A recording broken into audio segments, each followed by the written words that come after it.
The following is a podcast brought to you by the Alex Kirsch Project. 9, 8, 7, 6, 5, 4, 3, 2, 1.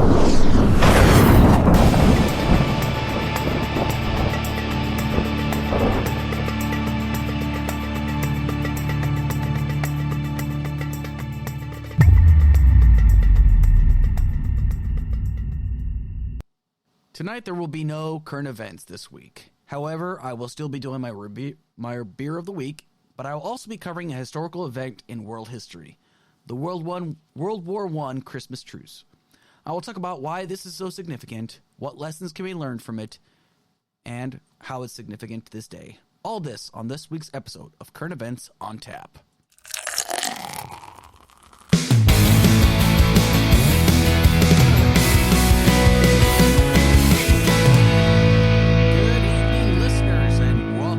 Episode of Current Events on Tap with your host Alex Kirsch, a podcast from the Alex Kirsch Project. That's me, Army retiree, truck driver, pragmatic progressive, political commentator, and I sometimes do a little bit of clout tracing here and there, every now and then when I go on Discord. If this is your first time listening, please do me a solid and hit that like and share and subscribe to my Spreaker, YouTube, Spotify, and iHeartRadio, and guess what? You can even find me on Google Podcasts. This podcast gives you all this week's current events and what I also like to do, the beer of the week.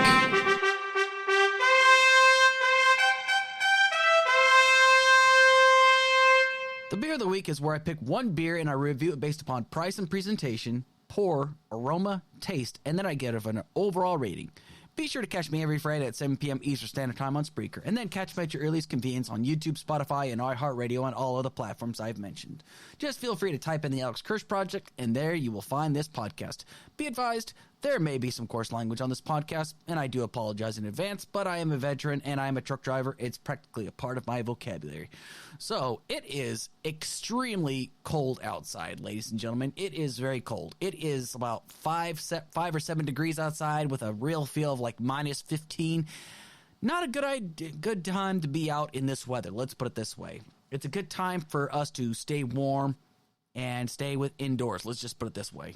I'm really, really glad that I was actually able to be home for the holidays. I was able to get Sunday off, which is fantastic because, let's be honest, these driving conditions out here, it's not so much that I can't handle driving out in the snow. It's just there are other people that can't handle driving out in the snow. And it's pretty scary when there's people out there that don't drive to the conditions. It drives me up the frickin' wall. I mean, I'm just going to be perfectly honest about that. It's really, really kind of hard. But I'm just glad that I can be home. I can just sit back, I can relax, and spend time with family. You know, Claire and I are going to try, hopefully this weekend, we can make it down for at least one Christmas event with family because it's really important because, you know, Christmas only comes once a year after all, right? But hopefully everybody's got their Christmas shopping out of the way. Hopefully everybody's ready to enjoy the Christmas holidays. Hopefully they're able to watch some football, see if their teams win. My team, however, is going to be playing in Kansas City if the game even happens, and they're probably going to lose. Let's just be honest, okay? I love my Seattle Seahawks, but they're more than likely going to lose because they're playing in Arrowhead Stadium, which is one of the hardest stadiums to play in, honestly. But, you know, it is what it is. I still love my Seattle Seahawks, and I'm looking forward to seeing what they can do next year. I already know if they manage to make it into the wild card, they're probably not going to get further than that. But you know what? They've proven me wrong this year, and that's one thing I'm really, really thankful for. But all in all, it has been an interesting week as far as current events are going to go, but I decided this week I wasn't going to make too much of it. I'm just going to focus upon just the beer of the week, and then I was just going to focus on one particular issue because, you know, it's nice to actually kind of reflect on what Christmas is all about, honestly. Now, this is going to be kind of a fast show. As much as I'd like for it to take up the full hour, you know what? I think I'll just tell as to why I want to talk about this topic. And I try to bring this topic up every so often because I think it's really, really important, though. However, without further ado, it is time for the beer of the week.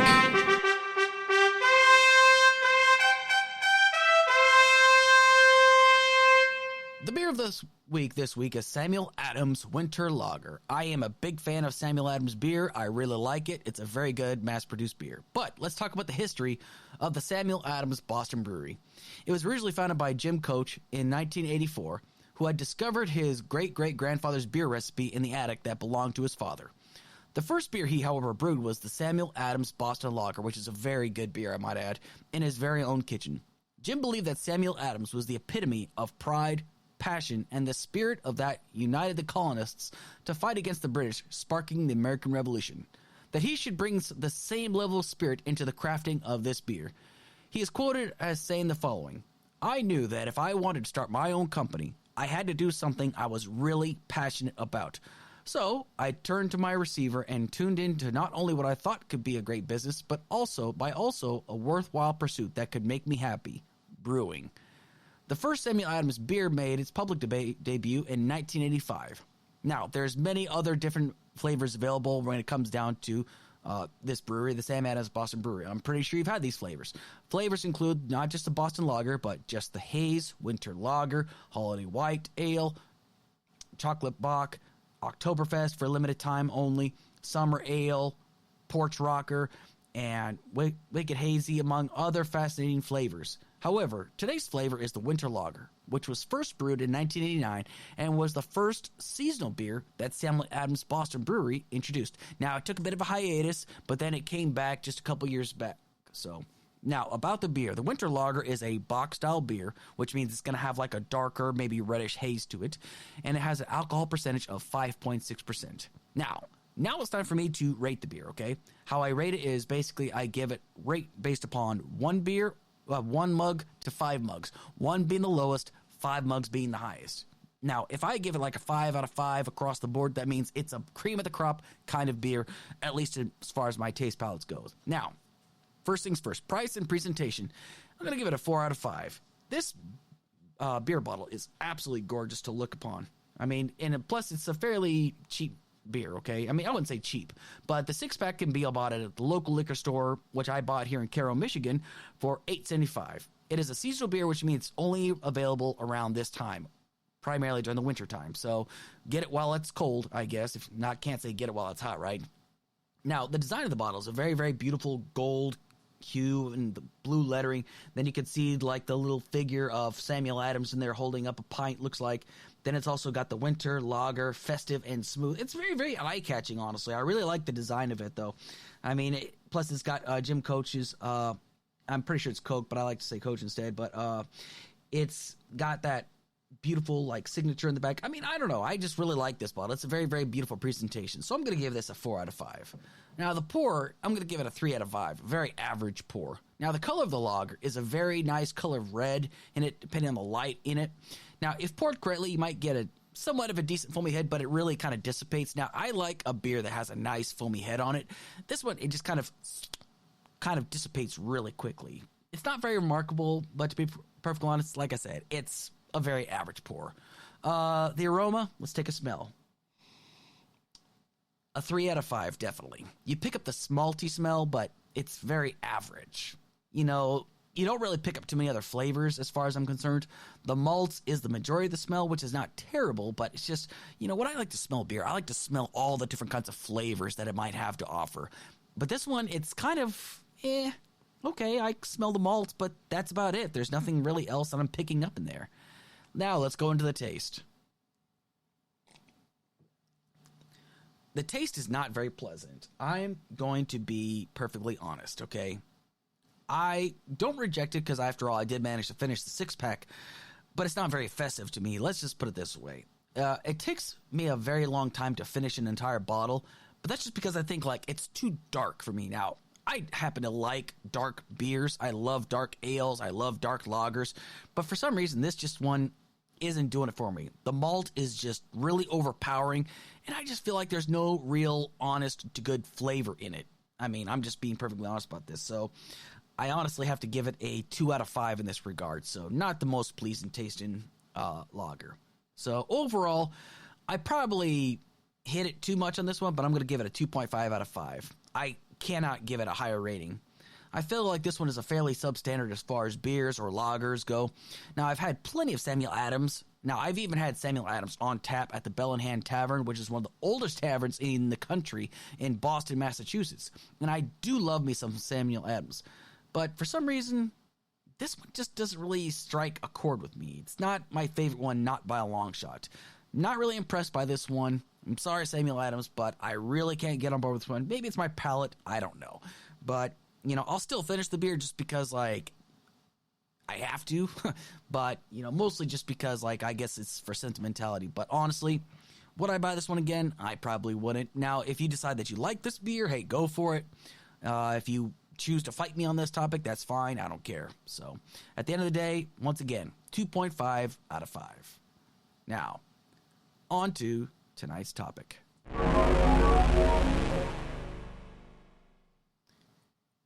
It's 1914, and it's World War I, along the Western Front.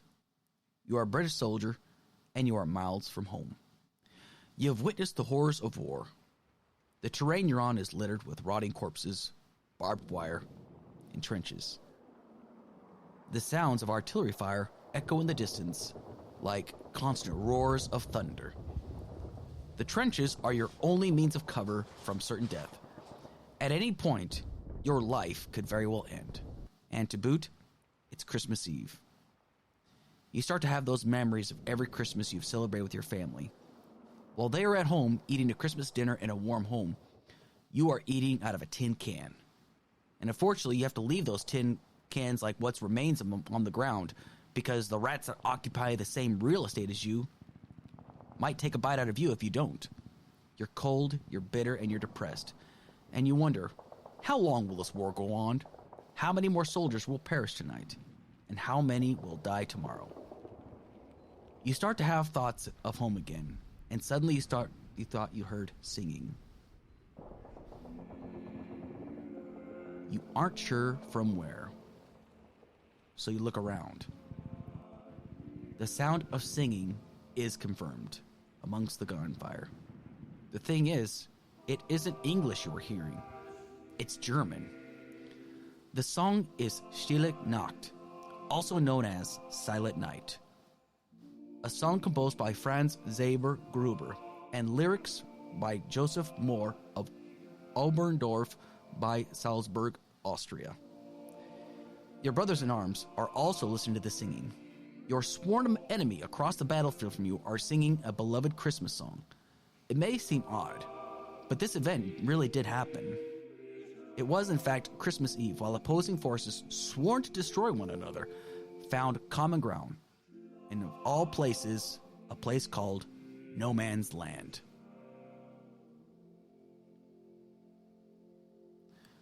According to Stanley Weintraub, a renowned historian, said at one part of the Western Front, the singing started with a German officer by the name of Walter Kirchhoff, who was apparently a sang tenor with the Berlin Opera. Now, this didn't just happen in one part of the theater, but across many battlefields in different countries all across the front. One such occasion that was lived by Bruce Bairnsfather. He was also a renowned cartoon writer. He wrote about this in one of his memoirs. At the time, he was an infantry soldier with the 1st Battalion of the Royal Warwickshire Regiment. Now, like many others, he was shivering in the cold mud of the trenches, and he was really wanted to be home for Christmas. His battlefield was located in Belgium, called Bois de Plugsteert. I probably butchered that, I'm sorry. It was around 10 p.m. on Christmas Eve when Bairnsfather heard himself a noise. He wasn't sure what to make of it at first. He wasn't entirely sure if it was mind was playing tricks on him, so instead of putting out of his mind, he asked one of his fellow infantrymen if he could hear the noise. He wondered if it was the Germans making the noise, and his fellow infantryman said, well, they've been doing it for quite some time, actually. And it finally dawned on them what was being sung. Christmas carols. A while later, a German spoke in a heavily accented English voice, asking them to come on over. Not exactly sure if this was a ploy, if this was a trick or whatnot. A British sergeant, however, responded that we'll meet you halfway.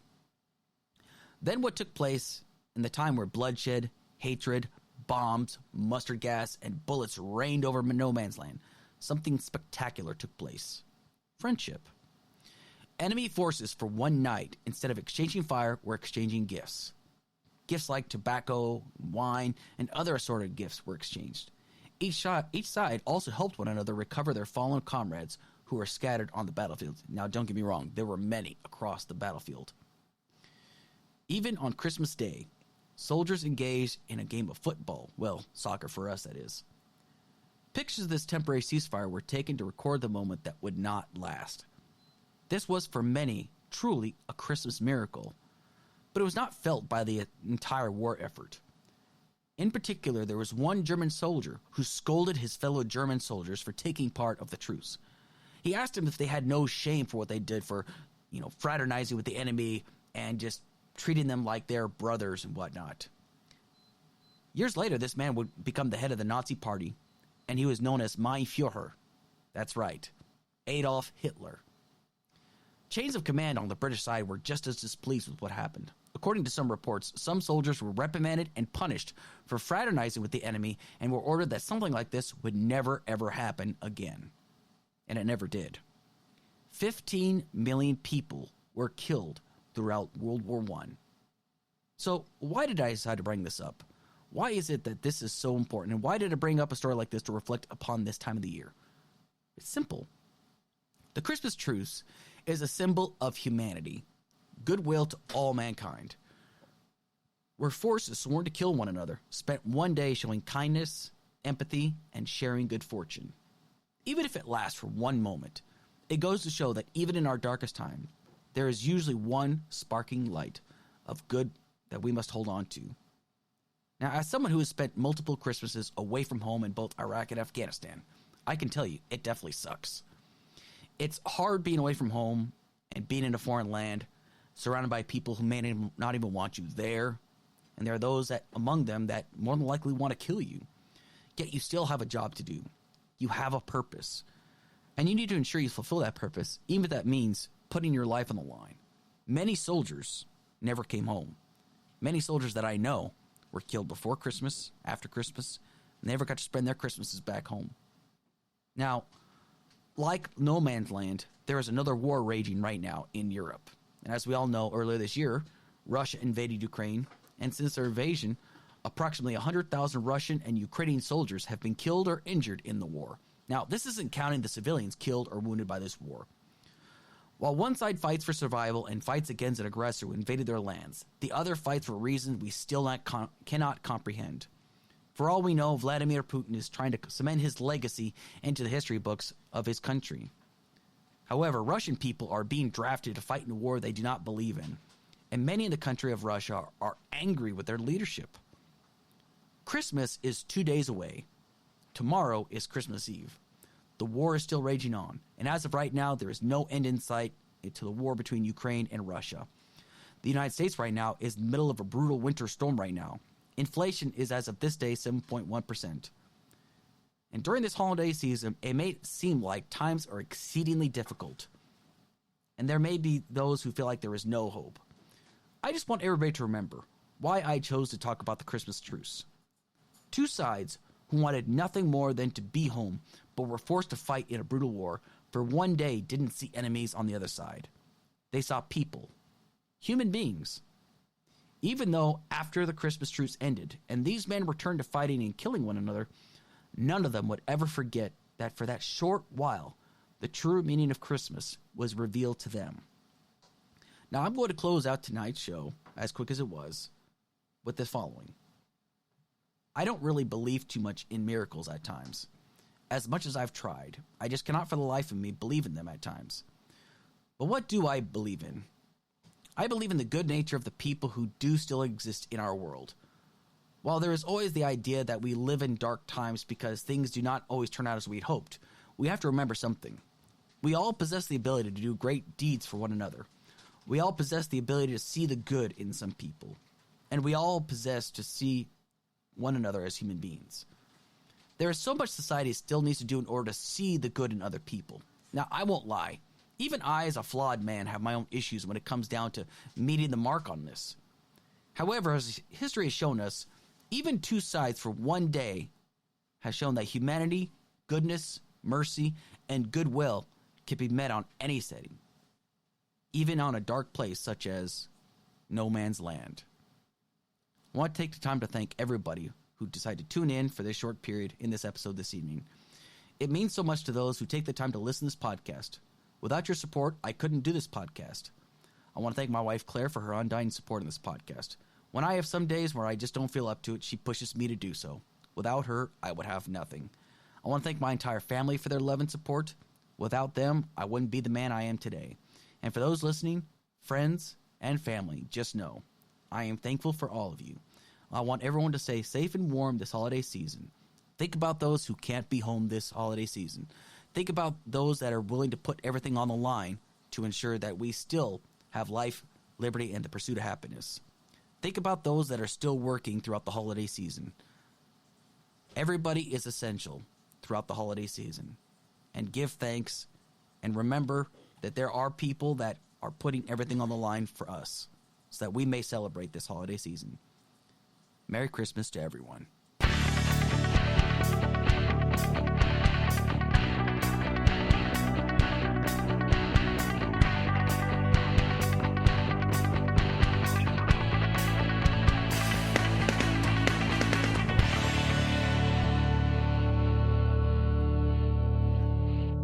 This has been a podcast brought to you by the Alex Kirsch Project. We hope you've enjoyed tonight's podcast. Have a good evening.